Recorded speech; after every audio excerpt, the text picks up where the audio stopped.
Hey, it's Jared here, and in this video I'm going to show you how to install a tracking pixel on your website or your lead capture site like this so that you can show ads to people who never entered their information.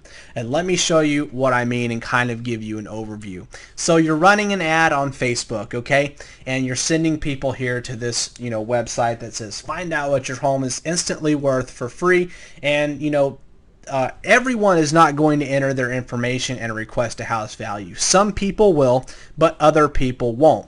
Okay, so what you want to do is you want to install a tracking pixel on this page so that you can show a separate ad to the people who never entered their information that says, hey, what's up? You never entered your information to get your house value. You need to go back to this page and enter your information and get your house value. Okay, so the only way we can do that though is to install a tracking cookie.